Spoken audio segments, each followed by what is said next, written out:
Good Friday afternoon. Thanks for joining us on KARE 11 News Now. I'm Chris Zarabski. Governor Tim Walz is taking congressional Republicans to task today for going home without extending health care subsidies, while at the same time, state Republicans are calling out Walz for acting years too late on fraud in the state programs. Walz held a news conference this morning saying Congress chose, quote, inaction on Affordable Care Act subsidies.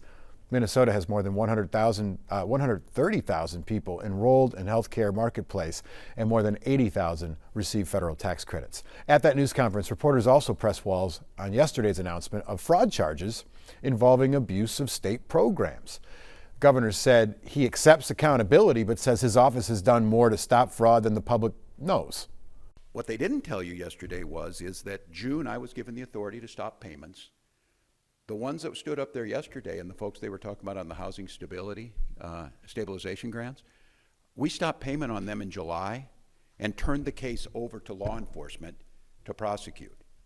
They didn't come in here and find that. They didn't come in here and stop payments. They can't do that.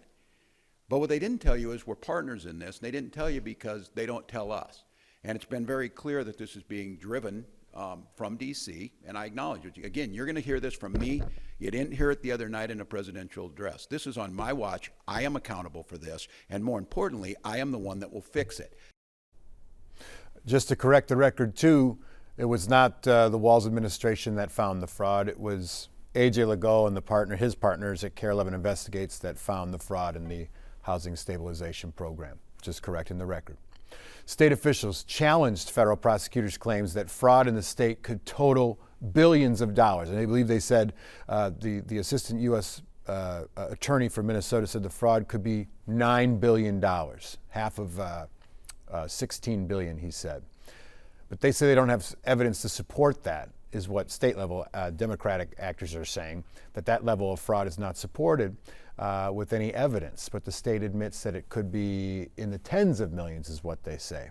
Our KARE 11 Investigates team has been leading the way, like I said, with uncovering this type of fraud and these allegations of fraud in Minnesota for years. Here's investigative reporter A.J. Legault.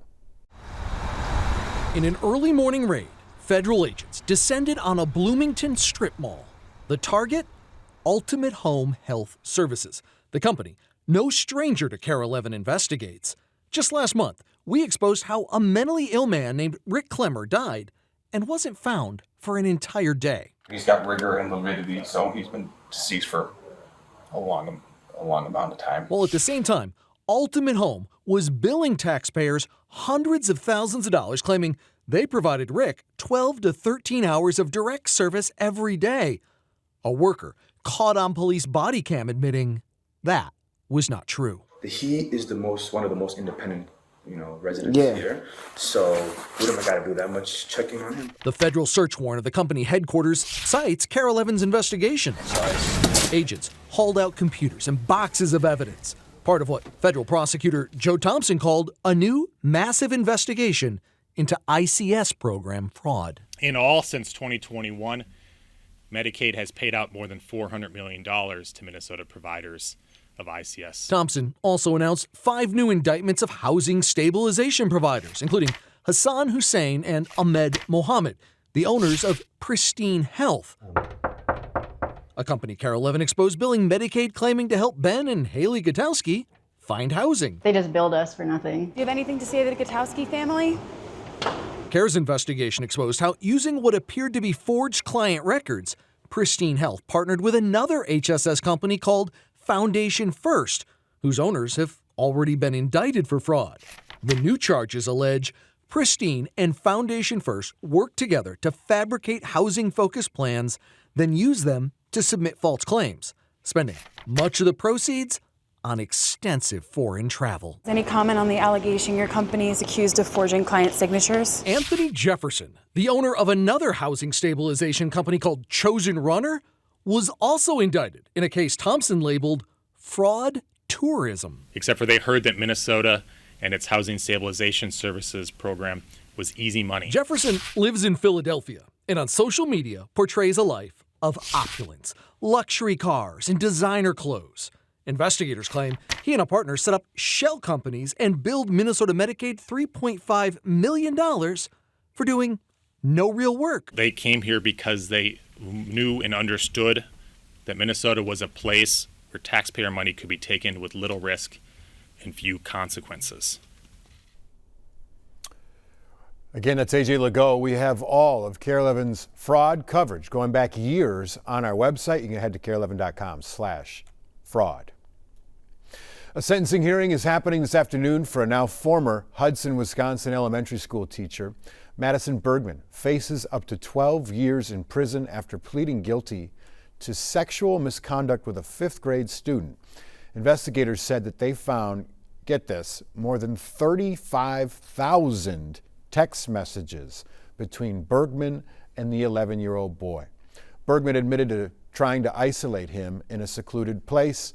Her attorney says she's going through sex offender treatment.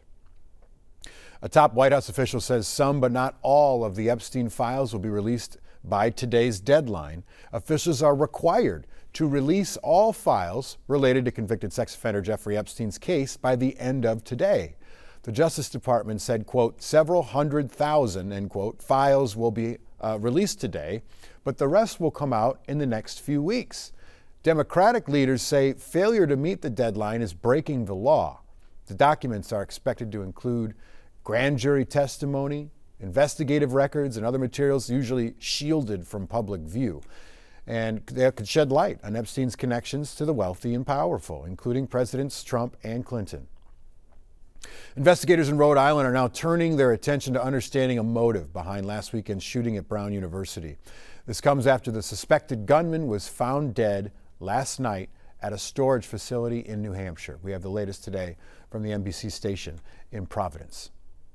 48-year-old Claudio Manuel Neves Valente, a Portuguese national, is the person police say is 100% responsible for taking the lives of 2 students here inside the Barrison Hawley building on Brown University's campus before taking a rental car 50 miles away to Brookline, Massachusetts to take the life of an MIT professor, and police say he acted alone.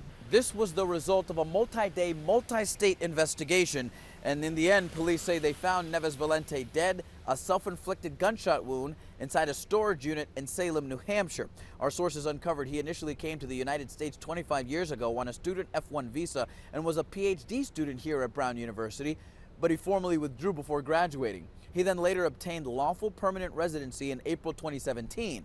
Now, it's uncertain exactly what his motive was in either of the attacks, but police say a tip from a Reddit user helped crack the case. The user reported a suspicious man driving a gray Nissan with Florida plates around the time of the shooting here at Brown University. Police then found out a similar car was reported in the vicinity of the Brookline shooting, but that time with Maine plates. The car was tracked to a Boston rental office where investigators found out it was rented by Neves Valente, who used his own name. They then tracked the car to Salem, New Hampshire, where they found his body. You know, to me, this was always going to be an investigation where something was going to break it open. We were going to pull threads. We were going to gather evidence that would lead us in a particular direction. Our work is not done. There are many questions that need to be answered. There's a lot of evidence that needs to be processed, and most importantly, the victims and their families deserve special care and consideration. Now, it was revealed that Neves Valente obtained a green card through a diversity lottery immigrant visa program. It's a program that started in the 1990s and each year grants about 50,000 people visas. Well, because of this incident, the U.S. Department of Homeland Security Secretary Kristi Noem has actually instructed her department to pause that program. We'll, of course, keep you updated. But for right now, reporting here in Providence, I'm Anash Kugwari. Thanks for that. The holiday travel rush getting underway. Officials at MSP Airport say this will be the busiest day ahead of the holiday. Audrey Russo is at the airport to help show us what to expect. Even with a handful of cancellations and delays, there's still a lot of Christmas and holiday spirit out here at MSP. Airport reps tell us that this is going to be the busiest day here at the airport before Christmas, kicking off an 18-day travel rush. You can see a lot of passengers filing their way through here today. 43,000 people are expected at the airport. Now, after Christmas, things are going to pick up even more, with the day after Christmas expected to pull in 50,000 people. Now, because of that, airport officials say you should expect busy parking ramps, terminals, and even the roads around the airport. So maybe make a plan to get a parking spot or take a ride share to the airport. And you'll have to budget a lot of extra time just to make sure you get here and then get to your destination safely. Now, all told, between today and January 5th, MSP officials tell us they're expecting 1.8 million people to come through. Truly an 18-day travel rush when you factor in folks who are coming in with connecting flights, in addition to arrivals and departures. Back to you. Thank you, Audrey. Appreciate that. Hey, stick with us. We got more news and weather coming up after the break.